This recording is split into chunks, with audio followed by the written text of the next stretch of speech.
Welcome back to the program. You're still watching Daily Politics on Trust TV. Here's a quick reminder. You can watch the show on the go by joining our YouTube and Facebook live streams. You can also watch the show on our website, trusttv.com.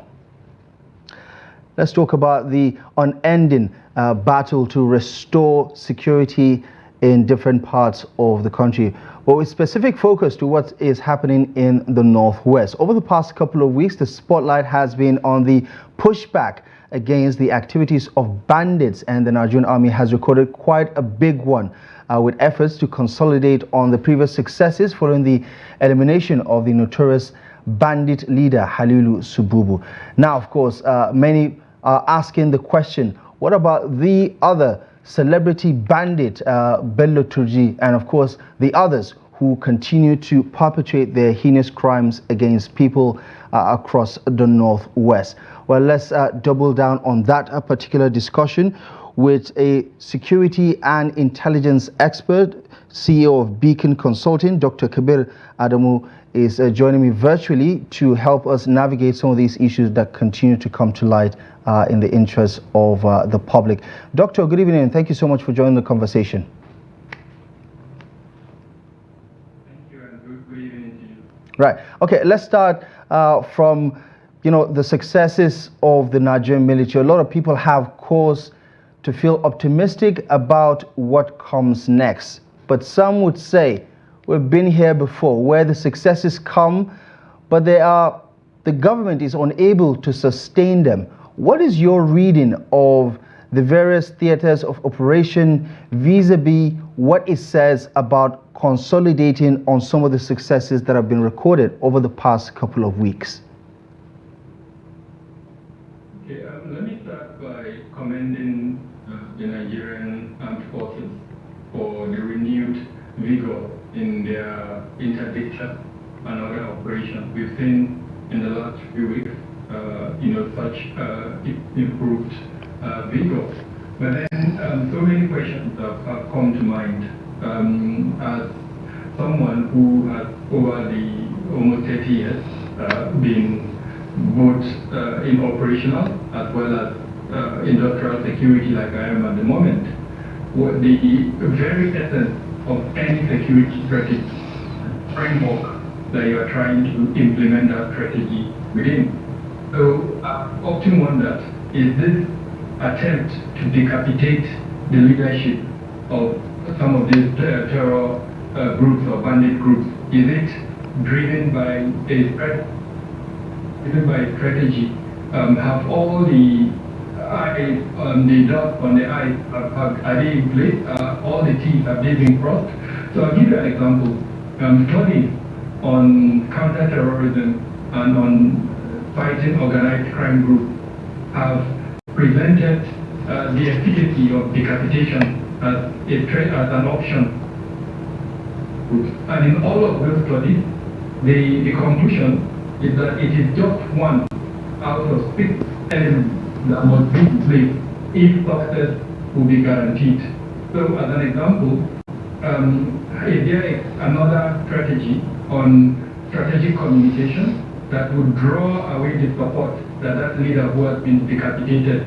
If the bandit leaders allege that the reason why they picked up guns is because they are fighting to support their communities. Their communities are being oppressed. So whenever Turji is being interviewed, he will tell you he picked up the gun because his community is being oppressed. The other people in the northwest are fighting the community, they are killing them and all of that. So is there a counter strategy, a communication strategy that we're implementing so that narrative does not hold ground among his people? Otherwise, someone else will just pick responsibility for the leadership of the group and become the new leader, just like we saw when Buhari was killed. Several other commanders emerged. The second point associated with that is whether the weaponry and the equipment that this group uses to fight, the access to those weaponry has been blocked and denied. In which case, even if the group decides to continue fighting, without weaponry, the fighting will be useless. The third point, also very important as part of this 6-point strategy that I've mentioned, is the ability of that group to recruit new members. If you don't stop that ability, it means they will continue to propagate, and we can see the reemergence of that group. And then, of course, the fourth or fifth one is the ability of that particular community to see justice being done. In other words, is there the chance to arrest that leader and put him through the process of prosecuting him in a manner that now shows to the community that crime does not pay? If it is perceived that he's now a martyr, he's been killed in the course of an attempt to achieve the goals of that group, then that particular leader will be seen as a martyr. Means any other person can use to replace. So these are some of the things that should come under the framework that at this moment I'm not sure we have them in place at all. Right. And Doctor, do you get a sense that the bandits in their various camps are in retreat right now? Are they on the run? Is this counter-offensive sending a clear message to them?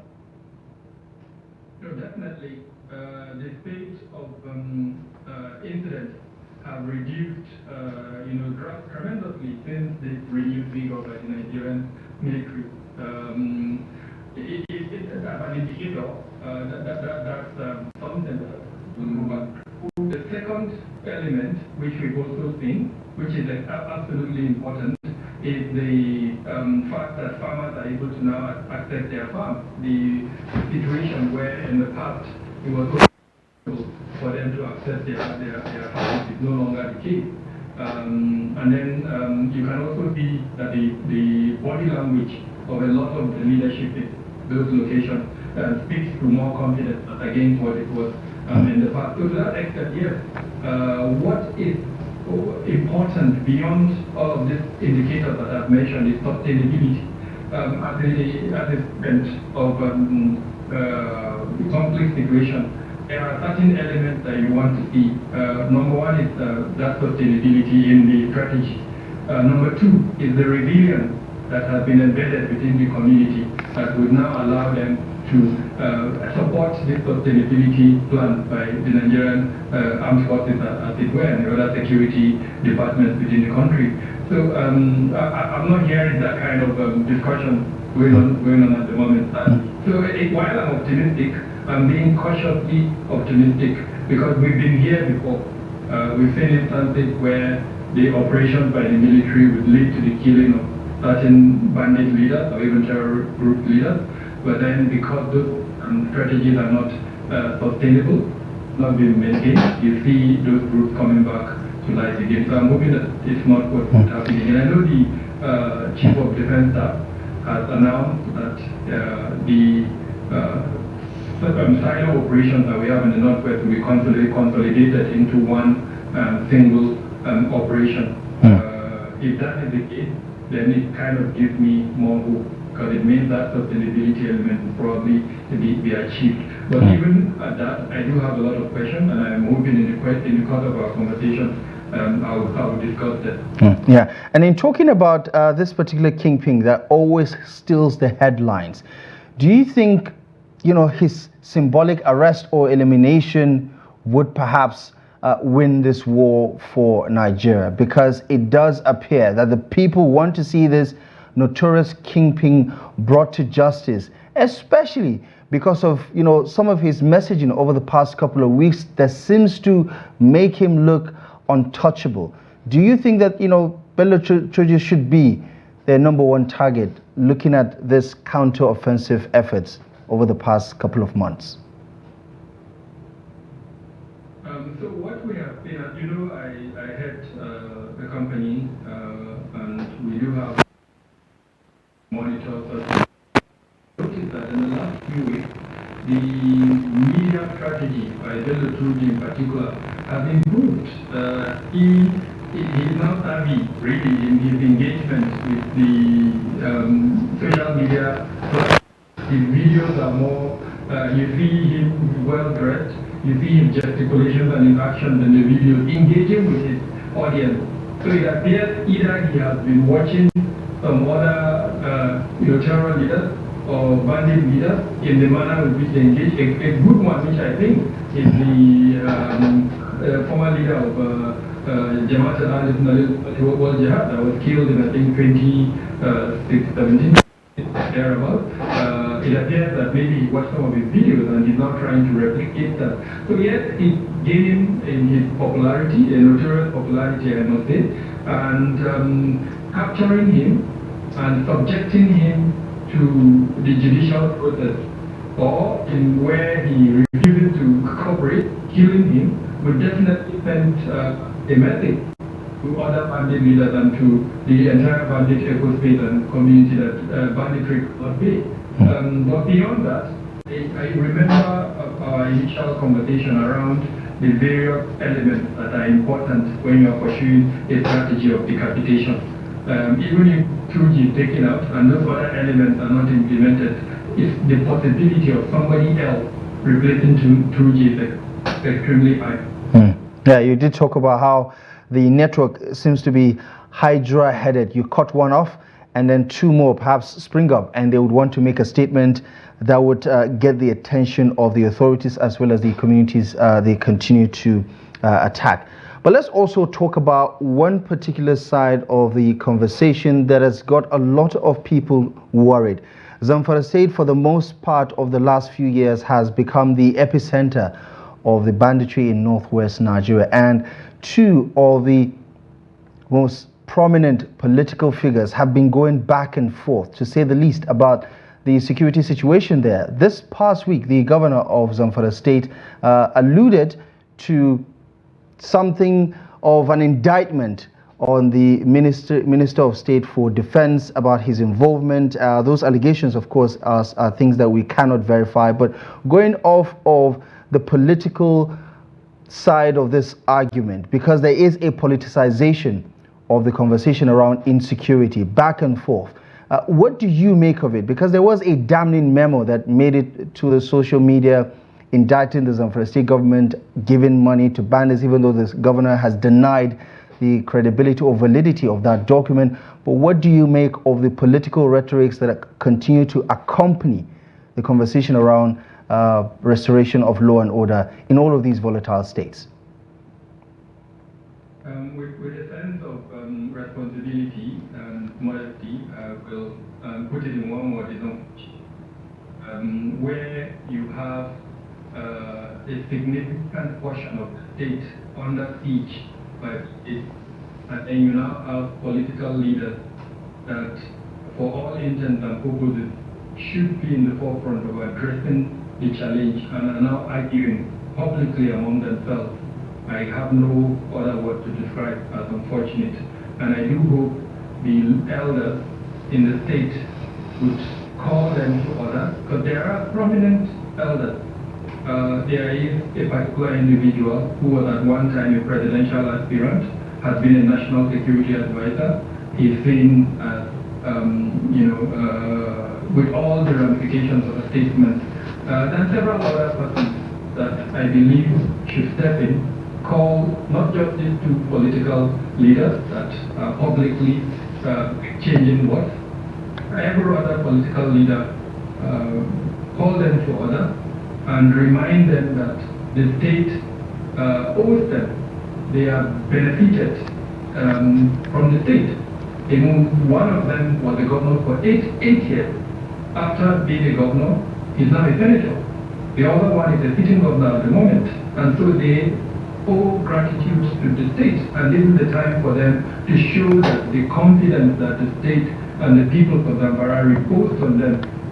It's time for them to give back to the people. And giving back to the people is not by arguing publicly about who is responsible or not. It is about supporting whatever process. Earlier on, I asked the question on whether there is a framework for addressing insecurity in the state. I do not think that they should come together as a group, and if the federal government is not ready to sponsor the development of that group, they should sponsor it. I can tell you with full confidence that you recall not too long ago when a United States NGO, invited governors to the US and sat them down and disclosed to them what the governors, I think one governor said they were not even aware. That particular organization engaged lecturers from University. Now, what is stopping the governor from engaging similar persons and other experts who understand security, put them in a room for a couple of days and tell them to please come up with a strategy for addressing this so that we can bring all of these things to an end. No amount of kinetic power. I am on record saying that no amount of kinetic power will end the savagery in Zamfara state. It is about governance, understanding the drivers, the root causes of the banditry, developing a security strategy that has elements of developmental issues such as the poor state of education in the state, unemployment, climate change, land governance, and all of that. Having that kind of framework that understands the root causes and then putting an action to. And the only people who can sustain politicians who are arguing among themselves. Right. A minister, a governor, a senator. So again, I think it's quite unfortunate, and it's high time they bring it to an end. All right, two questions. We're glad if you can respond to it in a minute because that's all the time we have left. The political back and forth.